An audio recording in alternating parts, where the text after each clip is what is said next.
성도 여러분 안녕하세요. 1월 19일 주일이 되었습니다. 복된 주일로 하나님 앞에 영광 돌리시기를 바랍니다. 오늘 우리들의 말씀 산책은 사사기 13장 12절에서 14절까지입니다. 마노아가 이르되 이제 당신의 말씀대로 되기를 원하나이다. 이 아이를 어떻게 기르며 우리가 그에게 어떻게 행하리이까? 여호와의 사자가 마노아에게 이르되 내가 여인에게 말한 것들을 그가 다 삼가서 포도나무의 소산을 먹지 말며 포도주와 독주를 마시지 말며 어떤 부정한 것도 먹지 말고 내가 그에게 명령한 것은 다 지킬 것이니라 하니라. 아멘. 삼손은 이스라엘의 사사 중 특별합니다. 그에게는 다른 사사에게 없는 출생의 아름다운 이야기가 있습니다. 하나님께서는 블레셋의 손에 떨어져 있는 이스라엘을 구원하기 위하여 삼손을 세상에 보내셨는데 하나님의 사자가 와서 미리 그 어머니 될 사람에게 또 아버지 될 마노아에게 이야기를 하신 것이죠. 그리고 나서 그 두 부부가 있을 때 제단에 제물을 바쳤는데 하나님의 사자의 지팡이 끝에서 나온 불꽃이 그 제물들을 사르는 아주 특별한 일도 경험하기도 하였습니다. 빼놓을 수 없는 것은 이제 아들을 얻게 된 마노아 부부의 마음이었습니다. 먼저 그 삼손의 어머니에게 여호와의 사자가 나타나셔서 말씀하셨을 때 이 아기를 어떻게 키워야 될지를 묻게 되고 또 나중에 마노아도 하나님 앞에 이 아기를 어떻게 키워야 될지를 질문하게 됩니다. 왜냐하면 그 아기는 평범한 아기가 아니라 이스라엘을 구원할 자라고 말씀하셨기 때문이죠. 삼손의 사명에 관한 말씀이 5절입니다. 보라 내가 임신하여 아들을 낳으리니 그의 머리 위에 삭도를 대지 말라. 이 아이는 태에서 나옴으로부터 하나님께 바쳐진 나실인이 됨이라. 그가 블레셋 사람의 손에서 이스라엘을 구원하기 시작하리라 하시니. 그래서 굉장한 아기가 사명자로 자신들에게 주어지는데 함부로 키울 수 없지 않는가? 어떻게 키워야 될까? 이거를 질문하게 된 것이었습니다. 예를 들어서 12절에 마노아의 질문을 다시 한번 읽어보면 마노아가 이르되 이제 당신의 말씀대로 되기를 원하나이다. 이 아이를 어떻게 기르며 우리가 그에게 어떻게 행하리이까? 여러분, 이 아이를 어떻게 기르면 좋겠습니까? 이 질문은 모든 이 땅의 부모들이 하나님께 드려야 될 질문이 아닐까요? 아기를 낳기만 하는 것이 아니라 어떻게 길러야 되겠습니까? 하는 기도 정말 중요한 거죠. 이에 대해서 하나님의 사자가 답을 주십니다. 포도나무의 소산을 먹지 말며 포도주와 독주를 마시지 말며 어떤 부정한 것도 먹지 말고 내가 그에게 명령한 것은 다 지킬 것이니라. 여러분, 여기 부정한 걸 먹지 않고 특히 포도주와 독주를 마시지 말라고 말씀하셨는데 이거는 나실인이 하나님 앞에 드리는 서원이요 삶입니다. 나실인이 되는 사람은 하나님 이제부터 일정 기간 아니면 평생 제가 부정한 거 먹지 않겠습니다. 포도주, 독주 마시지 않겠습니다. 저를 거룩하게 하나님께 드리겠습니다. 이렇게 하거든요.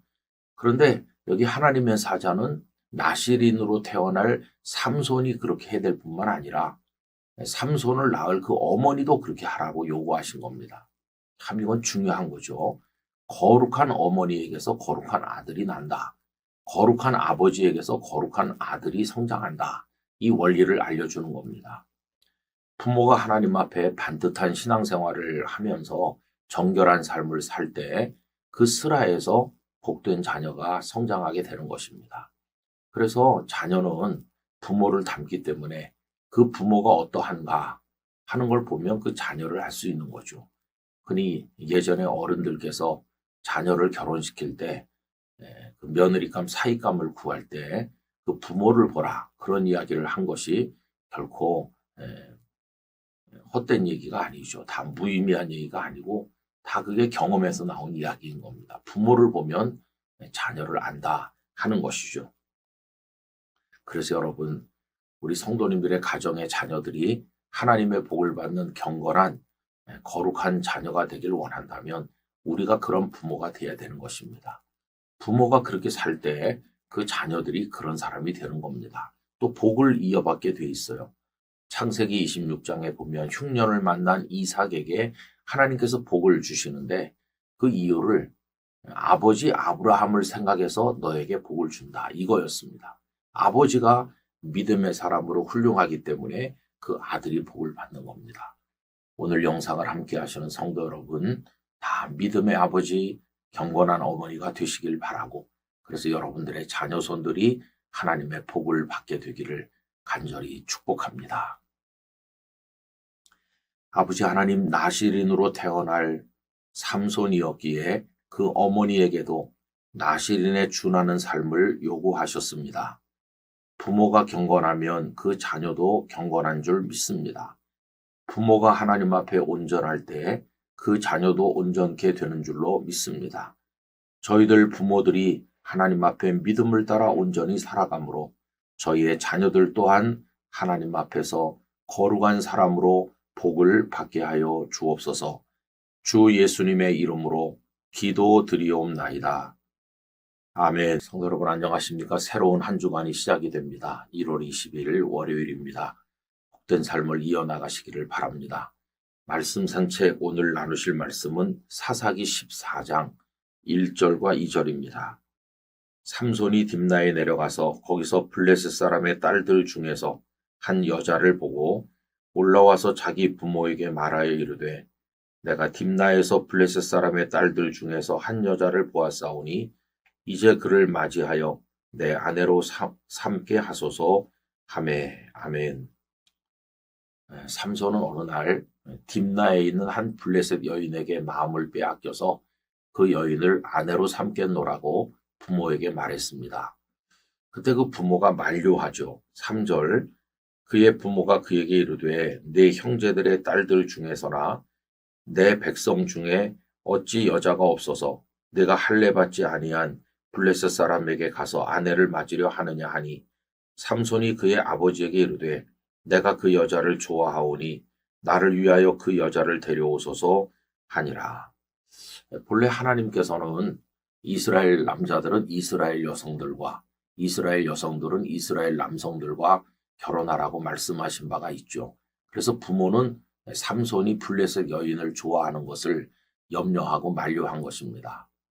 물론 이 일을 통해서 하나님 하시려는 계획이 있었다고 4절에 나와 있긴 해요.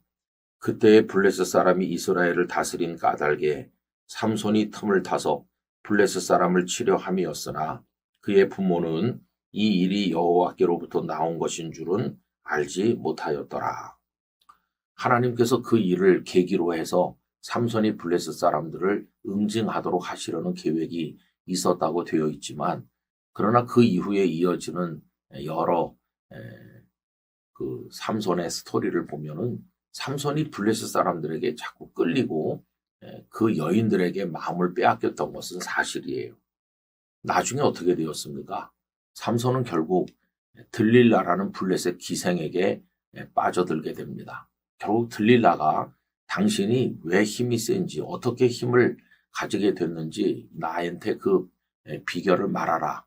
계속 졸랐기 때문에 자신은 머리를 깎지 않는다. 삭도를 머리에 대지 않기 때문에 하나님의 힘이 내게 있는 것이다. 이렇게 토로하게 되었고 결국 그로 인해 삼손의 힘을 다 잃어버리고 두 눈이 뽑힌 채로 맷돌을 돌리는 처량한 신세가 된 것을 우리가 알지요.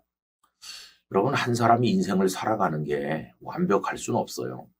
그 사람이 태어나서 마지막까지 한 번도 잘못을 하지 않는다든지 실수하지 않고 100% 완벽하게 살 수는 없어요. 누구나 다 넘어지고 실수합니다. 그러나 중요한 것은 어떤 방향성이에요. 어떤 경향성, 어떤 쪽을 향해서 마음이 끌리고 무엇을 향해 가는지 그 목적지가 중요한 거죠. 여러분 우리가 어떤 목적지를 분명히 붙들고 있으면 가는 도중에 실수도 하고 넘어지기도 하고 어려움이 있다 할지라도 결국은 목적지에 도달하게 돼요. 완벽하진 않아도 목적지에 갈 수 있는 거예요. 그런데 이 방향성, 그 경향이 전혀 다른 데로 그 방향 자체가 잘못되면 아무리 성실하게 달려가도 목적지에 도달할 수 없잖아요. 이 삼손은 자꾸 그쪽으로 끌렸어요. 블레셋 사람에게 끌리고 블레셋 여인들과 교제하고 그 여인들에게 마음을 주고 이 경향이 그쪽으로 향하다 보니까 블레셋 사람들을 응징하긴 했지만 자신이 큰 수치를 당하고 고통을 겪게 되었던 것입니다. 여러분, 중요한 것은요, 우리가 무엇을 향해서 마음을 빼앗기고 있는가, 우리 마음이 어디를 향하는가, 이 경향성, 이게 중요한 것입니다. 어떤 사람이 됨됨이가 어떠한지를 알기 위해서는 그 사람이 평소에 무엇을 많이 생각하는지, 평소에 무엇을 많이 즐기는지 그걸 보면 알 수 있어요.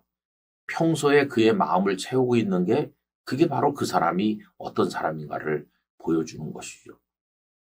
그래서 여러분, 때로는 취미도 문제가 돼요. 밤낮 자나깨나 바둑만 생각하는 사람, 그렇게 될 수밖에 없는 거죠. 자나깨나 어떤 취미에 몰두하다 보면 하나님이 원하는 삶에서 벗어나기가 쉬워요.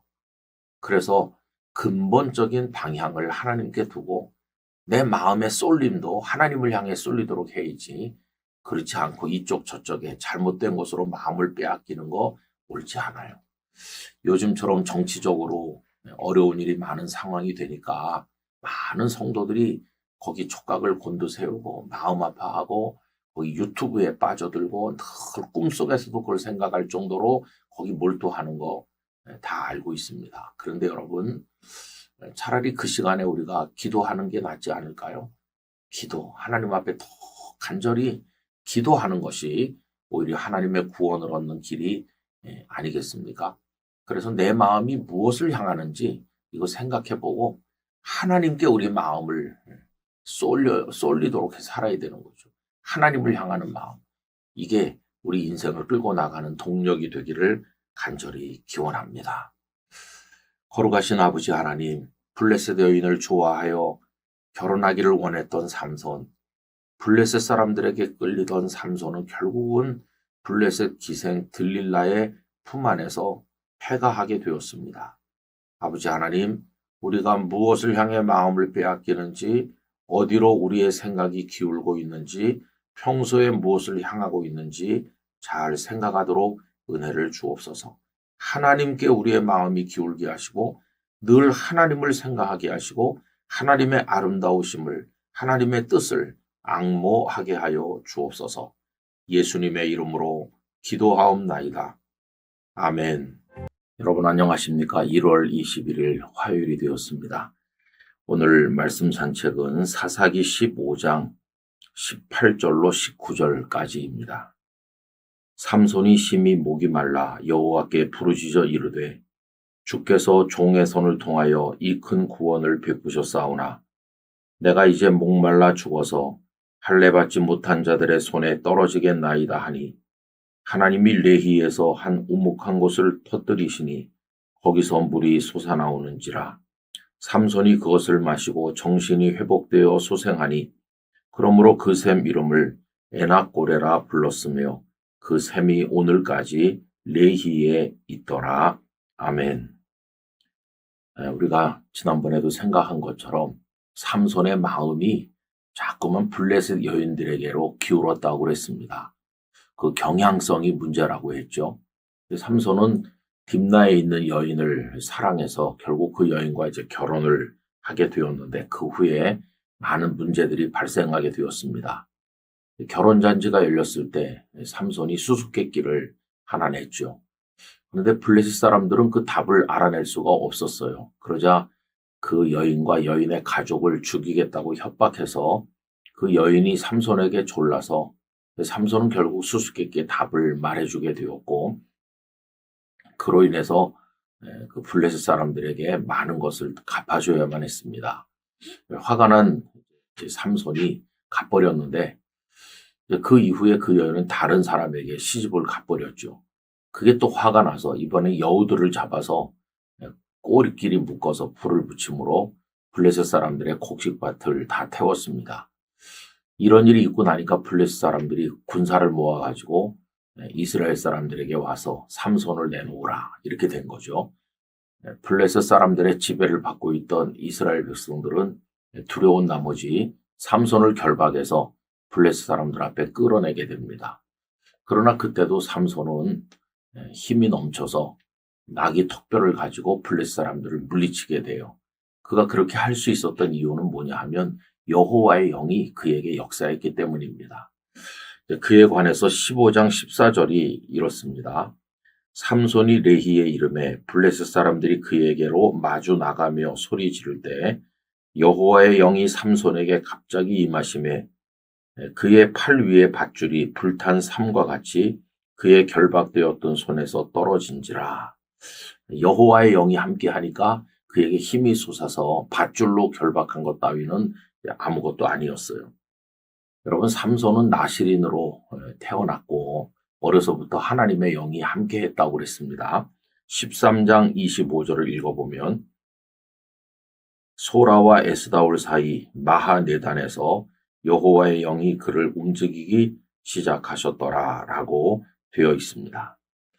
하나님의 영이 함께했던 삼손은 가는 데마다 이제 승리를 거두게 되었는데 하나님의 영이 함께하는 사람의 특징 중에 하나는 무엇일까요? 그것은 어려울 때 하나님 앞에 부르짖는다는 것입니다.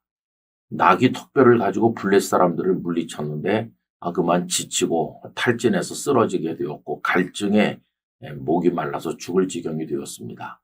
그때 그는 하나님 앞에 부르짖게 되었는데 그때 하나님께서 응답하셨죠.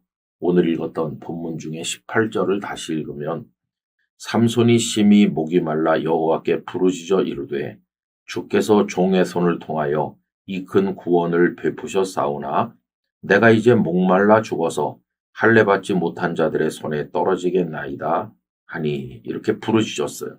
그때 하나님께서 우묵한 곳에서 샘물이 터져 나오게 하셨고 삼손은 그 물을 마시고 소생하게 됩니다.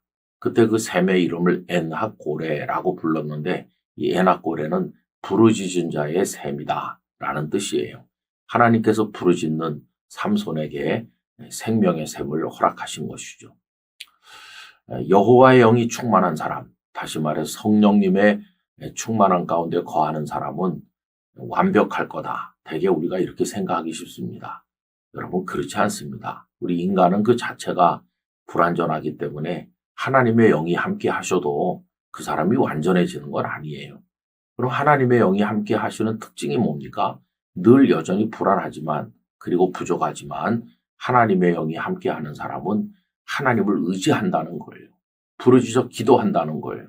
그래서 하나님께 매달려 산다는 거, 이게 하나님의 영이 함께하는 사람의 특징 중 하나입니다. 삼손이 여호와의 영이 함께했을 때 그는 하나님 앞에 부르짖었고 하나님은 그에게 엔하골에 부르짖은 자에게 주시는 은혜의 샘을 허락하신 것이죠. 여러분, 우리 다 하나님의 영의 인도를 받기를 원합니다. 부족하고 연약함이 많지만 우리도 부르짖어 기도하는 사람으로 살기를 원합니다. 그리고 하나님께서 우리에게 응답해 주시는 은혜를 입고 하나님 안에서 복된 사람으로 살아가게 되기를 간절히 기원합니다. 아버지 하나님, 삼손이 실수도 많고 연약하였으나 그리고 인간적인 감정을 다스리지 못하는 부족함이 있었으나 그의 속에 하나님의 영이 함께하였습니다. 위기를 만났을 때 힘을 내서 블레셋 사람을 이길 수 있었던 것도 하나님의 영이 함께했기 때문이요. 목이 갈아여 죽을 지경이 되었을 때 그가 하나님을 의지하여 부르짖게 된 것도 하나님의 영이 함께하기 때문이었습니다. 아버지 하나님, 험한 세상, 어려운 세상에 사는 저희들에게도 하나님의 영이 함께하셔서 저희도 부르짖고 하나님 의지하여 살게 하시고 그렇게 할 때마다 저희를 도우시는 하나님의 능력을 경험하게 하여 주옵소서. 예수님 이름으로 기도하옵나이다. 아멘. 여러분 잘 지내고 계십니까? 1월 22일 수요일입니다. 오늘 말씀 산책은 사사기 16장 28절입니다. 삼손이 여호와께 부르짖어 이르되 주 여호와여 구하옵나니 나를 생각하옵소서. 하나님이여 구하옵나니 이번만 나를 강하게 하사 나의 두 눈을 뺀 블레셋 사람에게 원수를 단번에 갚게 하옵소서 하고, 성경 인물들 가운데서 가장 아쉬운 사람 중에 한 사람이 삼손입니다. 태어날 때부터 하나님의 뜻 가운데 나시린으로 태어나서 이스라엘 백성들을 건질 구원자로 하나님께 세움을 받았는데 그는 늘 블레셋 여인들에게로 마음이 쏠렸지요. 이것이 그에게 큰 올무가 되었습니다. 하나님의 영의 인도를 받는 거룩한 사람답게 살았어야 되는데 결국 나중에 들릴라라는 블레셋 기생에게 드나들게 되었습니다. 블레셋 사람들은 들릴라에게 삼손의 힘이 어디서 나오는지 알아내도록 독촉하게 되었고 결국 들릴라의 집요한 그 요청에 굴한 나머지 삼손은 자신이 머리를 깎지 않는 것, 삭도를 머리에 대지 않는 것 때문에 힘을 가지게 되었노라고 토로하게 됩니다. 결국 그는 힘을 다 잃어버리게 되었고 두 눈이 뽑힌 채로 블레셋 사람들의 조롱거리가 되었고 옥에서 맷돌을 돌리는 처량한 신세로 전락하게 되었습니다. 그렇게 시간이 지나는 동안에 그의 잘렸던 머리칼이 다시 자라기 시작했죠. 22절에 보면 그의 머리털이 밀린 후에 다시 자라기 시작하니라고 되어 있습니다. 머리털이 다시 자란다는 것은 그가 회복되고 있음을 상징하는 것입니다. 결국 나중에 그는 다시 힘을 회복했죠. 그런데 여러분, 그가 힘을 회복하게 된 원인이 무엇입니까? 잘렸던 머리칼이 자랐기 때문인가요? 아닙니다. 머리칼은 하나의 상징과도 같은 것이고 가장 중요한 회복은 하나님을 향한 그의 영혼의 회복이라고 할 수 있어요. 그가 블레셋 사람들과 싸워서 지쳤을 때 부르짖었죠. 그때 부르짖은 결과로 하나님께서 샘을 주셔서 그 샘물을 마시고 소생했습니다. 그때 그 샘을 엔하꼬레라고 불렀죠. 부르짖은 자의 샘이라는 뜻이었어요. 하나님께서는 부르짖는 자의 하나님이십니다. 그런데 그가 다시 회복된 걸 보세요. 맨 마지막에 다시 부르짖는 자로 돌아왔어요. 블레셋 사람들이 다곤 신당에 3천여 명이나 모여서 삼손을 끌어내다가 희롱하자 이래서 삼손을 옥에서 데리고 나왔습니다. 그때 삼손이 다곤 그 신전을 버티는 기둥 사이에 기대에 서 있었는데 하나님 앞에 마지막으로 힘을 달라고 기도하잖아요. 그 기도가 오늘 본문입니다. 삼손이 여호와께 부르짖어 이르되 주 여호와여 구하옵나니 나를 생각하옵소서. 하나님이여 구하옵나니 이번만 나를 강하게 하사 나의 두 눈을 뺀 블레셋 사람에게 원수를 단번에 갚게 하옵소서 하고 에나꼬레의 샘을 얻을 때 부르짖는 자였었던 삼손 이제 다시 하나님 나에게 마지막 힘을 주십시오라고 부르짖는 자로 회복되었어요. 머리칼이 자란 것은 회복되고 있음의 상징이었고 다시 하나님의 영이 함께 하셔서 그가 힘을 쓸 수 있는 사람이 된 것은 그가 하나님 앞에 부르짖는 자로 돌아왔기 때문입니다. 진정한 회복은 영혼이 회복되는 것이죠. 기도가 회복되는 것이죠. 하나님을 의지하는 믿음이 회복되는 겁니다. 성도 여러분, 우리도 하나님 앞에 회복되기를 원합니다. 무너졌던 예배의 제단을 다시 쌓고 그리고 기도하고 하나님 말씀을 붙들고 하나님의 뜻대로 살고자 하는 집념이 회복되고 우리 영이 열려서 하나님을 향해 나가기를 원합니다. 그렇게 할 때 하나님께서 삼손에게 임하시고 다시 힘을 주신 것처럼 우리에게 은혜를 주실 것입니다. 우리의 심령부터가 회복되는 그런 역사를 경험하게 되기를 간절히 기원합니다. 아버지 하나님, 두 눈이 뽑히고 블레셋 사람들에게 끌려가서 맷돌을 돌리는 처량한 신세로 전락했던 삼손이었지만 시간이 흐르는 동안에 그의 머리칼이 다시 자라기 시작하므로 그가 회복되고 있음을 상징적으로 보여주십니다. 진정한 회복은 그가 기도를 회복한 것이요 하나님 앞에 부르짖는 자로 회복된 것이었습니다. 그가 부르짖었을 때 에나꼬레의 샘을 주셨던 하나님께서는 마지막에 그에게 힘을 주심으로 다곤 신전을 무너뜨려 마지막 원수를 갚고 사사로서의 본분을 다하게 되었습니다. 하나님, 저희도 기도가 회복되게 하시고 심령이 회복되게 하시고 부르짖음이 회복될 수 있도록 은혜를 내려 주옵소서. 주여 저희를 긍휼히 여겨 주시옵소서. 예수님의 이름으로 기도하옵나이다. 아멘. 성도 여러분 안녕하십니까? 1월 23일 목요일입니다. 오늘은 사사기 17장 5절과 6절 말씀을 읽도록 하겠습니다. 그 사람 미가에게 신당이 있으므로 그가 에봇과 드라빔을 만들고 한 아들을 세워 그의 제사장으로 삼았더라. 그때에는 이스라엘에 왕이 없었으므로 사람마다 자기 소견에 옳은 대로 행하였더라. 사사기 17장과 18장에는 사사시대에 있었던 한 가지 어리석은 에피소드를 보여주는데 얼마나 영적으로 무질서했었는가를 알려주는 이야기가 있습니다. 에브라임 지역에 미가라는 사람이 살고 있었는데요. 그 어머니가 은 1,100을 잃어버렸습니다. 그래서 화가 나서 그 은을 많이 찾았는데 나중에 그 은을 되찾게 된 겁니다. 그 이후에 어머니와 아들이 의논을 해서 은으로 신상을 하나 만들었어요. 그리고는 그것을 자기 가정신으로 삼게 된 것입니다. 여호와 하나님을 경외해야 될 백성이 은 신상을 만든 것 자체가 십계명을 어기는 죄악이었고 어리석은 짓이었습니다. 근데 그때 사람들은 다 자기 좋은 대로 했다. 6절을 다시 읽어보면 그때에는 이스라엘에 왕이 없었으므로 사람마다 자기 소견에 옳은 대로 행하였더라. 이렇게 말씀하고 있죠. 그 후 미가는 처음에는 자기 아들을 제사장으로 삼았었다가 떠돌이 레위인을 한 사람 만난 이후에는 그 레위인을 가정 제사장으로 삼게 되었습니다. 그리고는 하나님의 복을 기대했어요. 그 이야기가 17장 12절 13절입니다. 미가가 그 레위인을 거룩하게 구별하며 그 청년이 미가의 제사장이 되어 그 집에 있었더라. 이에 미가가 이르되 레위인이 내 제사장이 되었으니 이제 여호와께서 내게 복 주실 줄을 아노라 하니라. 복을 기대했어요. 신상을 만들어 놓고 레위 사람을 데려다가 제사장으로 세워놓은 다음에 이제 구색을 갖췄다는 거죠. 신상도 있고 레위인도 제사장으로 있으니까 이제는 복을 받는다. 이 얼마나 어처구니 없는 일입니까? 여호와께서 복을 주실 거라고 기대했는데 여러분 그 신상이 여호와 하나님입니까? 떠돌이 레위인이 제사장이 되는 게 맞습니까? 하나도 모세를 통해서 주신 율법에 맞는 게 아니었어요. 그건 하나님을 섬기는 게 전혀 아니었죠. 그런데도 복을 기대했으니 이 얼마나 어리석은 일인가 하는 것입니다.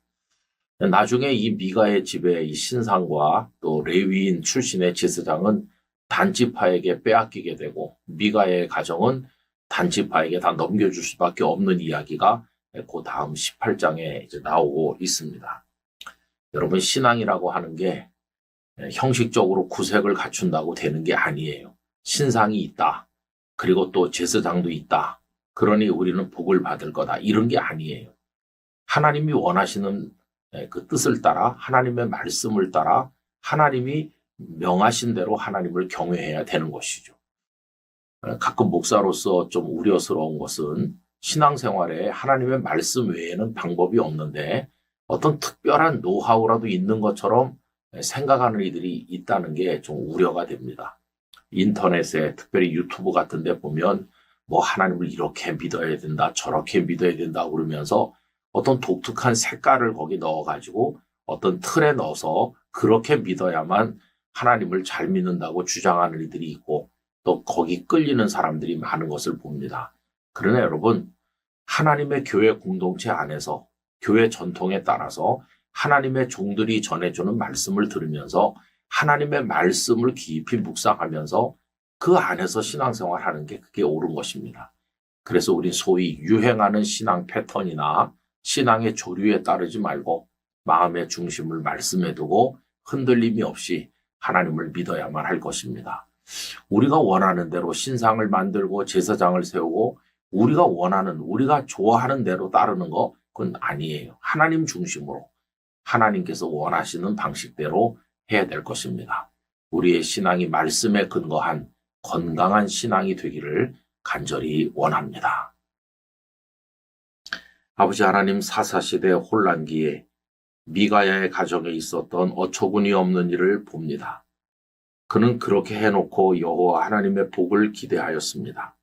아버지 하나님, 저희들의 신앙 또한 그와 같이 변질되지 않도록 도와주시옵소서. 하나님의 복은 우리가 원하는 대로 믿으면서 구할 수 있는 게 아님을 알게 하시고 하나님의 말씀에 따라 표준적인 신앙의 원리에 따라 하나님을 경외할 수 있게 하여 주옵소서. 그리하여 진정한 하나님의 복을 누리게 하여 주옵소서. 예수님 이름으로 기도하옵나이다. 아멘. 여러분 안녕하십니까? 1월 24일 금요일입니다. 오늘도 주님 안에서 평안하시기를 바랍니다. 오늘은 사사기 18장 31절을 읽겠습니다. 하나님의 집이 실로에 있을 동안에 미가가 만든 바 새긴 신상이 단자손에게 있었더라. 하나님께서는 모세에게 성막을 만들게 하셨죠. 성막 안에는 거룩한 언약궤가 모셔져 있었습니다.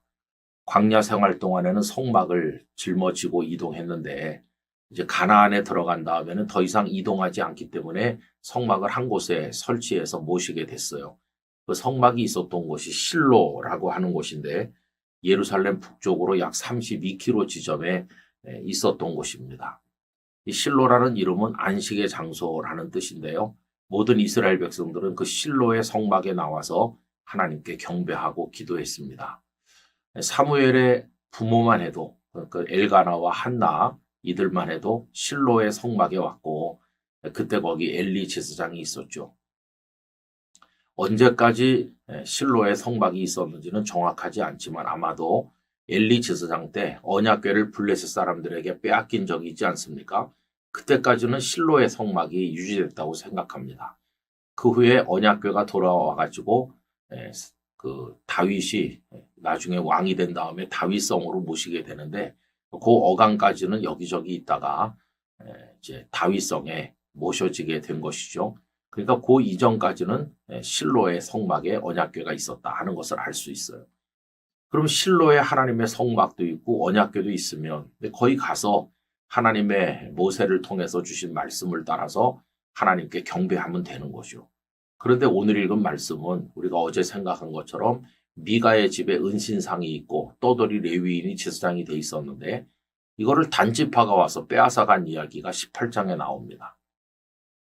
이 단지파는 그때까지 정복전쟁을 계속하고 있던 중인데 미가라는 사람의 집에 신상도 있고 제사장도 있다. 이걸 알게 된 거예요.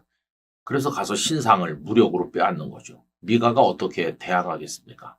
그리고는 그 제사장직을 감당하고 있는 레위 사람에게 이야기하는 거죠. 한 가정의 제사장 노릇하는 게 좋겠느냐? 우리 따라가서 한 지파의 제사장이 되는 게 좋겠느냐? 우리가 너에게 이러이러한 대우를 해주겠다. 그랬더니 이 레위인은 한 가정의 제사장이 되는 것보다 한 종족의 제사장이 되는 게 훨씬 좋으니까 언뜻 따라가게 된 것입니다. 결국 이 직분이라고 하는 게 물질적 대우에 따라서 왔다 갔다 했던 것을 볼 수 있는 거죠. 그래서 실로에 엄연히 하나님의 성막이 있는데 또 단지파에게는 또 그 신상이 있었다는 겁니다. 양쪽에 있는 것이고 한쪽은 거짓된 가짜였습니다. 이게 그 당시 이스라엘 백성들의 신앙의 모습을 보여주던 어리석은 모습인 것이죠. 여러분, 당시 이스라엘 백성들이 온전한 신앙생활을 하려면 하나님께서 모세를 통해 알려주신 대로 그 실로의 성막에 가서 정해주신 말씀에 따라 경배했어야 됩니다. 그런데 그렇게 하지 않았어요. 여러분 오늘날도 마찬가지입니다. 아무렇게나 너 좋은 대로 네 마음에 드는 대로 믿어라. 이거는 아닙니다. 여러분 우리가 꼭 어떤 장소에 가는 건 아니에요. 지금은 이 장소적인 개념은 없어졌고 주님을 진실되게 경외하면 되는 것이지만은 그러나 그것도 다 원리가 있다는 것이에요. 여기저기 유행하는 신앙에 따라서 어떤 사람은 이렇게 하는데 그거 좋아 보이더라. 이렇게 하는 것은 옳은 게 아니에요. 여러분 철저히 혼란스러운 영적인 복잡한 그런 세상이 되어가는 걸 볼 때마다 더 말씀에 우리가 집념을 가져야 되고 하나님의 말씀에 뿌리 내린 그런 신앙을 가져야 되는 것이죠. 우리 영락교회 성도들 뿐만 아니라 이 영상을 함께하는 모든 분들이 건강한 신앙생활 하시기를 바랍니다. 그래서 흔들림이 없이 하나님이 원하시는 예배, 하나님이 원하시는 섬김, 하나님이 기뻐하시고 우리에게 복을 주실 수 있는 신앙생활 할 수 있기를 간절히 기원합니다. 하나님 아버지 실로의 엄연히 하나님의 성막이 있어서 언약궤가 있었고 하나님 앞에 경배할 수 있었음에도 불구하고 단 지파 사람들은 자기들의 은신상을 따로 가지고 있었습니다. 도저히 있을 수 없는 양립 현상을 보게 됩니다. 하나는 거짓된 가짜였습니다. 아버지 하나님, 저희로 하여금 하나님의 말씀에 근거하여 하나님을 믿고 따르는 사람 되게 하시고 그 어떤 것에도 우리의 눈길을 돌리지 않도록 이끌어 주옵소서. 예수님 이름으로 기도하옵나이다. 아멘. 성도 여러분 안녕하세요. 1월 25일 토요일이 되었습니다. 제가 감기가 와서 목소리가 조금 변했는데 여러분 양해하시고 이 말씀을 함께 해주시기를 바랍니다. 오늘 우리들의 말씀 산책은 사사기 19장 1절입니다. 이스라엘의 왕이 없을 그때에 에브라임 산지 구석에 거류하는 어떤 레위 사람이 유다 베들레헴에서 첩을 맞이하였더니 한 레위인이 있었습니다. 그런데 그 사람이 첩을 얻었다고 그래요. 레위인은 하나님을 섬기는 거룩한 사람이죠. 우리 생각에 레위 사람은 첩을 맞이하는 일 따위는 해서는 안 될 것이라고 생각합니다. 첩이라고 하는 것 자체가 온당한 게 아니죠. 한 남자와 한 여자가 결혼하는 것이 거룩한 것입니다. 그런데 첩을 얻었다는 것은 그 여인을 진심으로 사랑했다기보다는 어떤 성적인 쾌락을 얻기 위해서 한 여인을 더 얻는 것 외에 아무것도 아닙니다. 그래서 레위인이 그 첩을 얻었다는 것 자체가 시작부터 이상한 거죠. 그러면 그 여인은 이 남자를 사랑했을까? 이 첩도 그런 것 같질 않아요. 왜 그러냐 하면은 행음하고 자기 친정집으로 가버렸다는 겁니다. 그러니까 그 여인도 그 남자를 진심으로 사랑한 것은 아닌 것 같고 그 남자도 그 여인을 사랑했다기보다는 어떤 쾌락의 도구로 이용한 것이 아닌가 하는 생각이 들죠. 근데 그 여인이 가버렸더니 이 남자가 그 여인을 다시 데려오려고 그 여인의 아버지 집으로 찾아간 겁니다. 그래서 그 여인을 데리고 돌아오는 과정에 베냐민 사람들의 성읍인 기브아에 들렸는데 거기서 부끄러운 일이 일어났죠. 그 주민들이 그 여인을 겁탈하고 죽게 만든 겁니다. 나중에 이 레위 사람은 그 여인의 시신을 나누어서 모든 12지파에게 보내게 된 거죠. 그로 인해서 이스라엘 안에 비극적인 내전이 일어나게 된 것입니다. 여러분, 이 이야기는 시작부터가 이상하게 시작이 됐고 비극적으로 그 결과가 끝나는 것을 볼 수 있습니다. 행복은 어디 있는 것일까요? 행복은 이미 아내가 있는 남자가 또 다른 여인을 한 사람 더 얻는 데 있습니까? 사람이든지 물질이든지 더 얻고 더 얻으면 그것이 행복일까요? 여러분, 그렇지 않습니다. 진정한 행복은 하나님을 얻는 데 있고 하나님께서 주신 것에서 기쁨을 얻는데 행복이 있다는 것을 잊어서는 안 될 것입니다. 여호와 하나님을 제대로 경외하게 되면 우리가 가진 사람, 우리가 가진 물질, 우리가 가진 여러 가지 삶의 여건에 대해서 감사하며 살아갈 수 있게 되는 것입니다. 유대인 철학자 마틴 부버는 나와 너라는 이히 운투두라는 유명한 책을 썼는데 그 속에서 모든 관계를 두 가지로 나누죠. 나와 그것, 나와 너 이렇게 나눕니다. 나와 그것이라는 것은 상대방을 인격적인 존재로 존중하는 것이 아니라 나 자신을 위한 어떤 이용 대상으로 여기는 거죠. 그래서 상대방을 이용하는 겁니다. 별로 좋은 건 아니죠. 그런데 나와 너는 대등한 관계에서 인격적으로 존중하면서 사랑하는 것을 말하는 거죠. 여러분, 나와 너의 관계가 온전한 관계인데 나와 그것으로 전락할 때 이 세상에 여러 가지 비극이 생겨나게 되는 겁니다. 나와 그것은 나만 잘 되면 상대방은 망해도 상관이 없어요. 이용하고 그냥 버리는 거니까요. 그러나 나와 너는 내가 잘 될 때 너가 잘 되고 너가 잘 될 때 내가 잘 되는, 그래서 이게 서로 의지하고 살아가는 아름다운 관계가 돼요. 부부관계가 그 대표적인 거라고 이야기할 수 있습니다. 그리고 나와 너의 관계의 어떤 모델은 하나님과 우리 사이의 관계죠. 여러분, 하나님께서는 우리를 이용하시는 분이 아닙니다. 오히려 우리 자신을 위해서 당신을 다 주시기까지, 그게 하나님의 사랑이에요. 그래서 우리가 하나님을 대할 때도 하나님을 알라딘의 램프처럼 생각해서는 안 되고 하나님의 모든 것을 사랑하고 우리의 모든 것을 바쳐서 하나님을 섬겨야 되는 것이죠. 이게 이제 온전한 관계인 것입니다.